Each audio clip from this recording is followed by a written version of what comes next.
ان کی جعلی ڈگری کی بنیاد پر آپ کو یاد ہے یہ الزام لگا کر کراچی یونیورسٹی سنڈیکیٹ نے ان کی ڈگری کینسل کر دی تھی. اس پر ایک نیا پروپیگنڈا شروع ہوا اور پھر جو اسلام آباد کے 3 حلقوں سے متعلق وہ مقدمات سن رہے تھے الیکشن میں دھاندلی کے حوالے سے، آپ کو پتہ ہے ٹریبونل کے وہ جج ہیں، تو وہ معاملہ بھی رک گیا تھا اور بلکہ یہ بھی افواہیں گردش کرنے لگی کہ شاید ان 3 حلقوں میں مسلم لیگ نون کی شکست ہو رہی تھی، مسلم لیگ نون کے خلاف یہ فیصلہ جا رہا تھا، یا پھر پی ٹی آئی کے حق میں فیصلہ آنے لگا ہے تو طارق محمود جہانگیری کے خلاف جو ہے یہ نیا ایک پلان ترتیب کیا گیا ہے حکومت کی جانب سے، یا کسی کی اداروں پہ بھی الزام لگتا رہا، حکومت پہ بھی الزام لگتا رہا، اور پھر یہ ساری باتیں سامنے آئی. سنڈیکیٹ کے اجلاس کے اوپر بھی کیا کچھ ہوا وہ تفصیلات بھی آپ کے سامنے رکھتا ہوں. تو ناظرین، سندھ ہائی کورٹ میں جو درخواست گزار ہیں وہاں کے وکلا ہیں، 2 وکلا ہیں، عارف اللہ خان اور محمد طاہر شبیر کی جانب سے سندھ ہائی کورٹ میں یہ درخواست دائر کی گئی تھی جو کراچی یونیورسٹی کے سنڈیکیٹ کے فیصلے کے خلاف. اس فیصلے میں آج سندھ ہائی کورٹ میں اسلام آباد ہائی کورٹ کے جج جسٹس طارق محمود جہانگیری کی ڈگری سے متعلق کیس میں جو ہے وہ بڑا حکم آ گیا ہے. سندھ ہائی کورٹ نے جامعہ کراچی اور کے حوالے سے جو این فیر مینز کمیٹی کی سفارشات اور سنڈیکیٹ کا فیصلہ ہے وہ معطل کر دیا ہے، جبکہ سندھ ہائی کورٹ نے کراچی یونیورسٹی کو اس کیس سے متعلق مزید اقدامات سے بھی روک دیا ہے. سندھ ہائی کورٹ نے deputy attorney general, advocate general Sindh و دیگر کو نوٹس جاری کر دیے ہیں. اس کے علاوہ سندھ ہائی کورٹ نے فریقین سے 3 ہفتوں میں جواب طلب کر لیا ہے. اس دوران سماعت جب ہوئی تو وکیل کی جانب سے کہا گیا کہ انفیئر جو مینس کمیٹی اور سنڈیکیٹ ہے انہوں نے جسٹس طارق محمود جہانگیری کی ڈگری غیر مؤثر قرار دی. اس دوران جسٹس صلاح الدین کی جانب سے یہ سوال پوچھا گیا کہ کس کی ڈگری کا کیس ہے. پھر انہوں نے کہا کہ کراچی یونیورسٹی نے اب تک کتنے ایسے فیصلے کیے ہیں یا اس طرح کے وہ بھی ہمیں بتایا جائے. تو وکیل درخواست گزار نے کہا کہ سنڈیکیٹ نے غیر شفاف طریقے سے فیصلہ کیا اور کوئی جو ہے انکوائری بھی صحیح نہیں ہوئی اور جانچ پڑتال بھی نہیں ہوئی ہے. اور پھر جسٹس صلاح الدین نے سوال کیا کہ یہ کب کی ڈگری کا معاملہ ہے. تو وکیل درخواست گزار کی جانب سے کہا گیا کہ جسٹس طارق محمود جہانگیری کی ڈگری کا معاملہ 30 سال پرانا ہے، 30 سال پہلے کی ڈگری پر یہ سب کچھ کیا جا رہا ہے. پھر جسٹس صلاح الدین نے کہا کہ کس کی درخواست پر یہ سب ہوا، کس کی شکایت پر کارروائی کی گئی. اور پھر انہوں نے کہا کہ یہ کہہ رہے ہیں کہ اسلامیہ لاء کالج نے خط لکھا ہے. اس کے دوران سماعت میں جو ہے جسٹس امجد علی کی جانب سے کہا گیا کہ اس کیس سے درخواست گزاروں کا کیا تعلق ہے. تو درخواست گزار کی جانب سے کہا گیا کہ درخواست گزار وکلا کی جانب سے دائر کی گئی ہے، جبکہ کراچی یونیورسٹی کا اختیار ہی نہیں تھا، یہ مستقبل میں کسی کے ساتھ بھی ہو سکتا ہے، اور جو اختیار کمیشن سپریم جوڈیشل کونسل کا ہے اس کو یہ کیسے استعمال کر سکتے ہیں. وکیل نے کہا کہ صرف جوڈیشل کونسل ہی اس حوالے سے کارروائی کر سکتی ہے.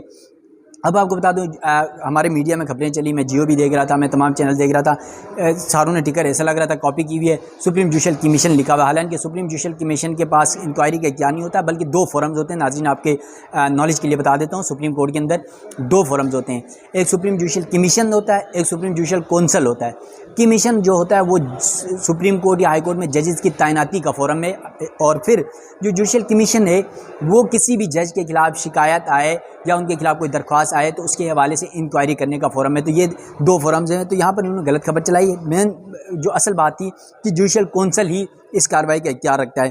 پھر انہوں نے کہا کہ کراچی یونیورسٹی سنڈیکیٹ کے ایک ممبر کو پولیس 8 گھنٹے کے لیے اٹھا کر لے گئی تھی، یعنی وہ پروفیسر ریاض صاحب کے حوالے سے کہہ رہے ہیں. آپ کو یاد ہو تو ہمارے دوست متی اللہ جان نے انٹرویو بھی کیا تھا ان کا کراچی میں، بہت سارے لوگوں نے انٹرویو کیا اور ان کے ٹویٹس بھی ہیں کہ سنڈیکیٹ کے اجلاس بلایا گیا جس کا ایجنڈا ہی نہیں تھا جسٹس طارق محمود جہانگیری کی ڈگری کے معاملے پر، اور اس کے باوجود سنڈیکیٹ نے یہ فیصلہ کیا. یہ کس کے کہنے پر ہوا، کیوں ہوا؟ اور پھر مجھے بھی پولیس نے اسی لیے اٹھایا کہ کیونکہ میں وہاں پر مخالفت کرتا تھا، ان کو پتہ چل گیا تھا، اور اسی بنیاد پر ہی جو پروفیسر ریاض صاحب ہیں وہ الزام لگا رہے ہیں کہ مجھے اس لیے پولیس نے اٹھایا. اس دوران جسٹس امجد علی کی جانب سے کہا گیا کہ یہ یہاں پر وکلا کو مخاطب کر کے کہا، جب انہوں نے پروفیسر ریاض کو 8 گھنٹے اٹھانے کی بات کی تو کہا کہ یہاں پر سیاسی بات نہ کریں تو بہتر ہے.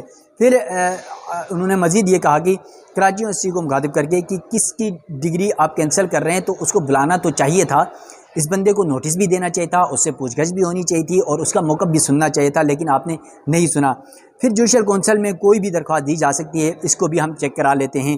اب یہ معاملہ ہوا اور اس کے بعد عدالت کی جانب سے جو کراچی یونیورسٹی سنڈیکیٹ کا فیصلہ تھا، ڈگری جو ہے وہ ڈگری ختم کرنے کا معاملہ جو تھا آپ کو پتہ ہے وہ فیصلہ قلم کرا دیا گیا ہے. 3 ہفتوں میں جواب طلب کر لیا گیا ہے، تفصیلی رپورٹ جمع کرائی جائے گی، نوٹس جاری کر دیے گے، 3 ہفتوں کے بعد دوبارہ سماعت ہوگی تو پھر اس حوالے سے اپڈیٹ آئیں گی. اب یہاں پر جسٹس جہانگیری کے خلاف میں نے پہلے بھی جس طرح آپ کو بتایا کہ اسلام آباد کے 3 حلقے ہیں NA 46, 7 اور 8، 46, 48 اور 49.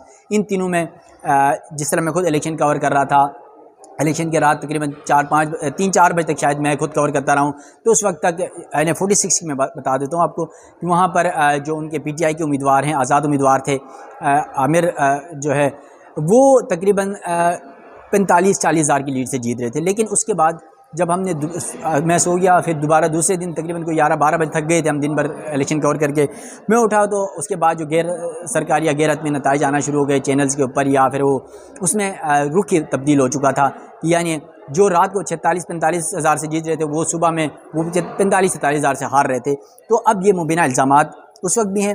ہم تو غیر حتمی اور غیر سرکاری نتائج دے رہے ہوتے ہیں. ہو سکتا ہے کہ جو الیکشن کمیشن کے پاس یا جو اداروں کے پاس اتھینٹک جو ہے وہ ڈیٹا آ جاتا ہے، رزلٹ آ جاتا ہے، تو وہ زیادہ اتھینٹک ہو سکتا تھا. لیکن مبینہ طور پر پی ٹی آئی بھی یہ الزام لگا رہی کہ یہ دھاندلی کی گئی ہے، اور پھر اس پر الیکشن ٹریبونل جو ہے وہ قیام عمل میں لایا گیا. الیکشن ٹریبونل کے جج یہی جج ہیں جسٹس طارق محمود جہانگیری، اور تاثر یہ دیا جا رہا ہے، یہ باتیں افواہیں گردش کر رہی ہیں کہ وہاں سے مسلم لیگ ان کو شکست ہونی تھی، پی ٹی آئی کی جیت ہونی تھی تینوں نشستوں پر. تو اس سے قبل ان کو سمجھ آ گئی کہ جسٹس جہانگیری جو ہے کہیں ہمارے خلاف فیصلہ نہ دیں، اس کے خلاف یہ پلان ترتیب دیا گیا، کیوں دیا، کیسے دیا، یہ سب کچھ اس وقت سوشل میڈیا کے اندر گردش کر رہی ہے. تو ناظرین، یہ 2 اہم خبریں تھیں جو میں نے آپ کے سامنے رکھی، اور دیکھتے ہیں ایک طرف طارق محمود جہانگیری کی ڈگری کا معاملہ ہے اور وہ کب تک کلیئر ہو جاتا ہے، سندھ ہائی کورٹ کا یہ فیصلہ ہے، اور اس پر جوڈیشل کونسل میں اس کے حوالے سے انکوائری بھی کب تک ہوتی ہے. اور پھر ثاقب نثار صاحب کے حوالے سے جو افواہیں گردش کر رہی تھی وہ وطن واپس آئے ہیں، ان پر جو الزامات لگتے رہیں، اور پھر یہ بھی کہا جاتا ہے انہیں گرفتار کیا جائے گا. تو دیکھتے ہیں کیا کچھ ہوتا ہے. تو ناظرین، میں اس وقت سپریم کورٹ میں موجود ہوں. مزید جو بھی ڈیولپمنٹس ہوگی اس حوالے سے آپ ناظرین کو آگاہ کرتا رہوں گا. مجھے دیجیے گا اجازت. اللہ حافظ.